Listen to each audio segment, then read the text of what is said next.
Hi class, I'm going to introduce you to a program called Fruity Loops Studio, or FL Studio, and this is a really exciting program that's used by lots of artists in the industry for making dubstep and all sorts of electronic music, but also for creating backing tracks for acoustic music and all sorts of uses. So we're just going to look at some basics today on how to program a basic beat, excuse me, and then you can have a bit of a go at making your own thing. So when you first open up FL Studio, it'll come up with a demo track, and you can have a bit of a play and a listen to that if you like. But when you're done with it, let's go up to File and click on New. And you should end up with a screen that looks like this. Now you'll have a little window down the bottom there that says Fruity Limiter, and you've also got this box up here which is your step sequencer, and we're going to be using that quite a lot. But before we get on with that, let's take a look at the rest of the interface and just get familiar with what's around. Over here we've got the menus, just like you do on most programs. There's all sorts of options in there. If you can't find your step sequencer, you'll have to go up to the View menu and click on step sequencer there. Now you'll see that there's a shortcut for it, which is F6. Now I strongly encourage you to start learning shortcuts and memorising them, because it just makes using programs like this so much quicker. So your step sequencer, F6. This up here is your transport. Okay, play, stop and record. That's your transport just there. Now you can see next to your play button there's two settings. One's called Pat and one's called Song. We'll take a look at those a bit later.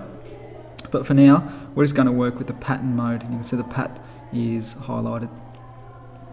Now in the step sequencer, we've got kick, clap, hat and snare.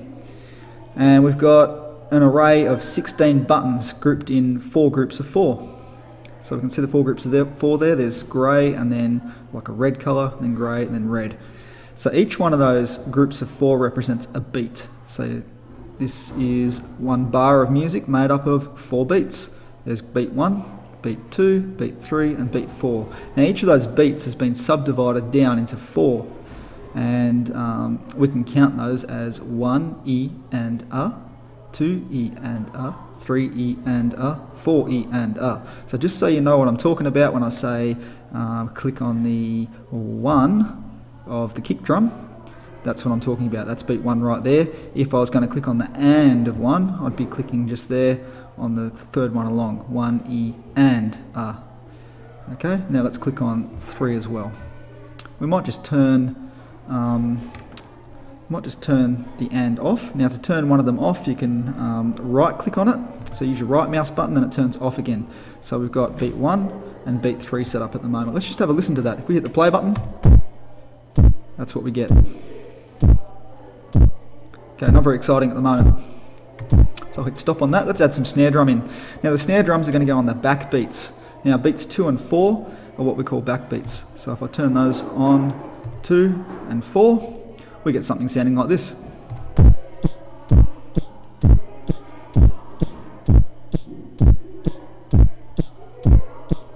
Okay, starting to sound a little groovy. So just to put a little more in there, we'll put some hats in. Now we might just go for a straight 8 groove, which is just the 1 and, 2 and, 3 and 4, and we'll leave all the E's and R's out of it for the moment and have a listen to what this sounds like.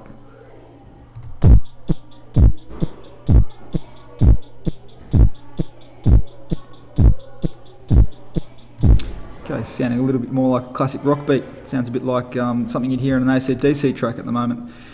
We can make it a little more dancey by putting a clap in. Let's put the clap on beat 4. Sound like this.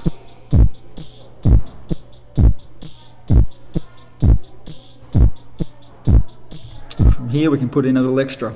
Bearing in mind, less is more. If it starts to get too busy and you start adding too many things in, it's just going to crowd up and it's not going to sound quite as good. So you can have a bit of a play with that yourself and see what I'm talking about. But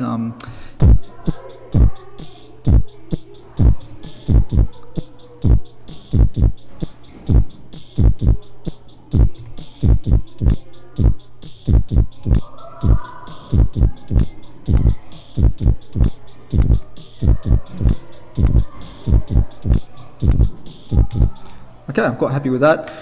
I'm going to call that one pattern 1, and now I'm going to create a whole new beat. I'm going to call it pattern 2. So I'm going to click on pattern 1. I'm going to say find the first empty pattern, which happens to be pattern 2. So my pattern 2, I'm going to make it a little similar. It's dinging at me for some reason. Oh, here we are. I've got to give it a name. I'll just go with pattern 2. So I'm going to start off the same, 1 and 3. I'm going to put my snares on 2 and 4 again, and I'm going to put my hats. This time I think I'll just make them 16ths, like this. See what that sounds like.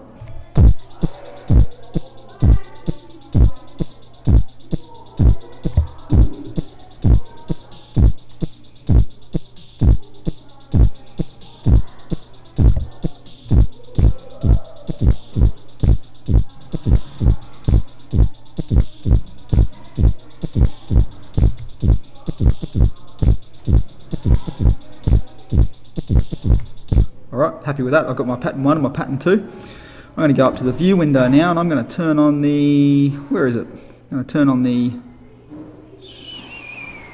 playlist, which is F5. So the playlist looks like this.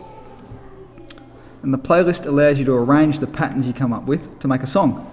So at the moment I've selected pattern 2. I'm going to go back to pattern 1 because that's the first one I made. And I'm going to put pattern 1 into the playlist here with the paintbrush. I'm going to play it 3 times. And then I want it to play pattern 2 once. So pattern 1 3 times, and then pattern 2 once. I might do that again. I'll put pattern 2 over here, and then I'll paint in pattern 1 again. Pattern 1, oops, move it, drag it over there. And I've got 3 pattern 1s and a pattern 2, 3 pattern 1s and a pattern 2. Now up here, I'm going to change it from pattern to song, and it's going to play through my playlist now. Instead of just playing the pattern I'm working on, I'm going to be listening to the patterns in order.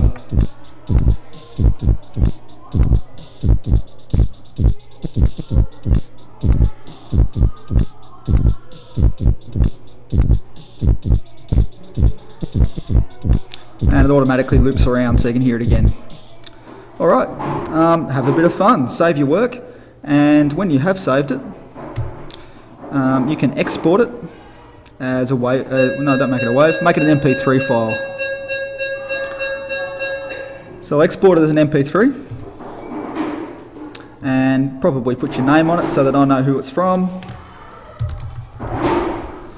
and save. I might put it in my documents actually. Here we are. Save. And now it gives you some options about rendering. We're going to have it as an MP3, hit start, and you can see it's saving nice and quickly because it's only a short file.